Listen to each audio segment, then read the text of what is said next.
Hello friends, अस्सलाम वालेकुम। तो आज हम बात करेंगे एक ड्रग के बारे में, एक इंजेक्शन के बारे में जो कि नॉर्मल डिलीवरी के दर्द को बढ़ाने के लिए यूज़ किया जाता है। इसका नाम है ऑक्सीटोसिन। ये अलग अलग ट्रेड नेम से मार्केट में अवेलेबल होता है। ये ऑक्सीटोसिन इंजेक्शन नॉर्मल डिलीवरी के दर्द को बढ़ाने के साथ साथ नॉर्मल डिलीवरी में आने वाले अलग अलग कॉम्प्लिकेशन को मैनेज करने के लिए भी यूज़ किया जाता है। तो एक बहुत ही इंपॉर्टेंट ड्रग है जो कि नॉर्मल डिलीवरी के लिए यूज़ किया जाता है। तो आज हम इसके बारे में डिटेल जानेंगे। तो फ्रेंड्स, अगर आपको मेरी वीडियो अच्छी लगती हो तो प्लीज़ इसे लाइक कीजिए, शेयर कीजिए और चैनल पे नए हो तो प्लीज़ सब्सक्राइब ज़रूर कर लीजिए। और कमेंट बॉक्स में ज़रूर बताइए कि आप नेक्स्ट कौन से टॉपिक पे वीडियो देखना चाहते हैं। ये ऑक्सीटोसिन हार्मोन नेचुरली हमारी बॉडी में ऑलरेडी मौजूद होता है। ये ब्रेन से रिलीज़ होता है, यानी ब्रेन के हाइपोथैलेमस में ये सिंथेसाइज होता है और पोस्टीरियर पिट्यूटरी ग्लैंड से ये रिलीज़ होता है। ये हमारे ब्लड स्ट्रीम में रिलीज़ होता है और ब्लड से ट्रैवल करते हुए ये अपने मेन टारगेट ऑर्गन पे एक्ट करता है और इसका मेन टारगेट ऑर्गन होता है यूट्रस। यूट्रस के ऊपर इसके रिसेप्टर मौजूद होते हैं। ये जाके अपने रिसेप्टर पे एक्ट करता है और इसका मेन फंक्शन होता है यूट्रस का कॉन्ट्रैक्शन कराना, यूट्राइन कॉन्ट्रैक्शन कराना। यूट्रस के मसल को ये कॉन्ट्रैक्ट करता है। तो इसका मेन फंक्शन क्या होता है? Contraction then relaxation, then contraction then relaxation. तो नॉर्मल डिलीवरी के दर्द में हमें इसी तरीके के कॉन्ट्रैक्शन दिखाई देते हैं कि कॉन्ट्रैक्शन आता है, बाद में रिलैक्सेशन आता है। ऑक्सीटोसिन का एक पर्टिकुलर फंक्शन ये भी है कि यूट्रस के अपर सेगमेंट को कॉन्ट्रैक्ट करता है, बट जो लोअर सेगमेंट ऑफ यूट्रस है वो रिलैक्स होता है ताकि बेबी को पास होने के लिए एक बढ़िया सा पैसेज मिले। ऊपर से पुश मिलता है और नीचे से रिलैक्स होने की वजह से बेबी को बाहर पुश करने में आसानी हो जाती है। तो इस तरीके का ये पर्टिकुलर ऑक्सीटोसिन का फंक्शन होता है जो कि नेचुरली हमारी बॉडी में प्रेजेंट होता है। बट जो हम बाहर से इंजेक्शन फॉर्म में देते हैं ऑक्सीटोसिन, उसका भी फंक्शन सेम होता है। ऑक्सीटोसिन इंजेक्शन अलग अलग ट्रेड नाम से मार्केट में अवेलेबल होते हैं, जैसे इंजेक्शन पिटोसिन, इंजेक्शन सिंटोसिनॉन। इसे रेफ्रिजरेटर में स्टोर किया जाता है 2 to 8 डिग्री सेंटीग्रेड पे। इंजेक्शन ऑक्सीटोसिन अलग अलग कंडीशन में यूज़ किया जाता है, जैसे यूट्राइन कॉन्ट्रैक्शन को बढ़ाने के लिए, इंडक्शन ऑफ लेबर के लिए, management of third stage of labour. Third stage of labour में प्लासेंटा की डिलीवरी होती है, तो प्लासेंटा की डिलीवरी के समय भी इसे यूज़ किया जाता है।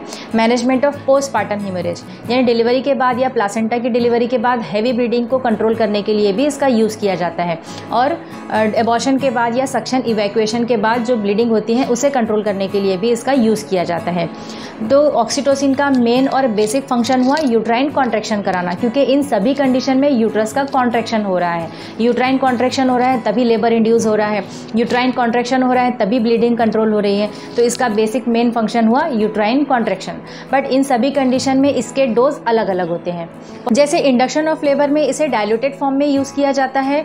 2 unit of injection oxytocin 500 ml of normal saline या फिर RL में डायल्यूट किया जाता है और इसके ड्रॉप रेट सेट किए जाते हैं 20 ड्रॉप्स पर मिनट के हिसाब से इसे स्टार्ट किया जाता है। देन ग्रेजुअली आधे आधे घंटे में इसके ड्रॉप रेट बढ़ाए जाते हैं 40 drops per minute, then 60 drops per minute के हिसाब से।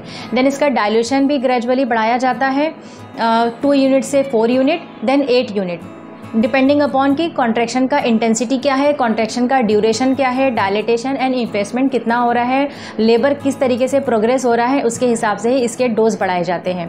थर्ड स्टेज ऑफ लेबर को मैनेज करने के लिए इसके 10 यूनिट इंट्रामस्कुलरली लगाया जाता है और पोस्टपार्टम हेमोरेज को मैनेज करने के लिए 20 यूनिट को 500 ml में डाइल्यूट करके IV इन्फ्यूज़ किया जाता है। इंजेक्शन ऑक्सीटोसिन के डोज और इसके यूज़ में थोड़े रेस्ट्रिक्शन है, थोड़े लिमिटेशंस है। आप इसे हाई डोज में यूज़ नहीं कर सकते, ज़्यादा प्रोलॉन्ग समय तक आप इसे IV इन्फ्यूजन नहीं दे सकते क्योंकि इसके कुछ नुकसान हो सकते हैं। ज़्यादा हाई डोज में देने से या प्रोलॉन्ग समय तक देने से जो कॉन्ट्रैक्शन है वो बहुत ज़्यादा स्ट्रांगली आ सकते हैं, बहुत एग्रेसिव कॉन्ट्रैक्शन आ सकते हैं और बहुत जल्दी कॉन्ट्रैक्शन आ सकते हैं। अगर 10 मिनट में 5 से ज़्यादा कॉन्ट्रैक्शन आने लगे या बहुत ज़्यादा स्ट्रॉन्ग या एग्रेसिव कॉन्ट्रैक्शन आने लगे तो ये कॉन्ट्रैक्शन की वजह से यूट्रस जो है रप्चर भी हो सकता है। और ये उन महिलाओं में ज़्यादा होने का ख़तरा होता है जिनमें ऑलरेडी सीज़र हो चुका हो, जिनके पेट पे और यूट्रस पे ऑलरेडी सीज़र का स्कार हो, जो या फिर जो ऑलरेडी 2 या 3 बच्चों को जन्म दे चुकी हों। तो इन महिलाओं में यूट्रस का रप्चर होने का ख़तरा ज़्यादा होता है। एग्रेसिव कॉन्ट्रैक्शन आने की वजह से बच्चे के दिल की धड़कन पे भी असर पड़ता है, बच्चे को ब्रेडिकार्डिया हो सकता है, फिटल डिस्ट्रेस हो सकता है। तो जब भी इस तरीके के कॉम्प्लिकेशन दिखाई देते हैं कि बहुत ज़्यादा स्ट्रॉन्ग कॉन्ट्रैक्शन आने लगे, एग्रेसिवली कॉन्ट्रैक्शन आने लगे और बच्चे की दिल की धड़कन पे असर पड़ने लगे, तब इसका इन्फ्यूजन बंद करना पड़ता है, क्योंकि इसे बंद बंद करने के कुछ मिनट बाद ही इसका एक्शन रुक जाता है। यूट्राइन कॉन्ट्रैक्शन की इंटेंसिटी कम हो जाती है। ऐसी कंडीशन में महिला को लेफ्ट लेटरल पोजीशन देकर ऑक्सीजन इनहेलेशन देना पड़ता है, जिसकी वजह से फीटल डिस्ट्रेस ना हो और बच्चे की दिल की धड़कन बराबर चले।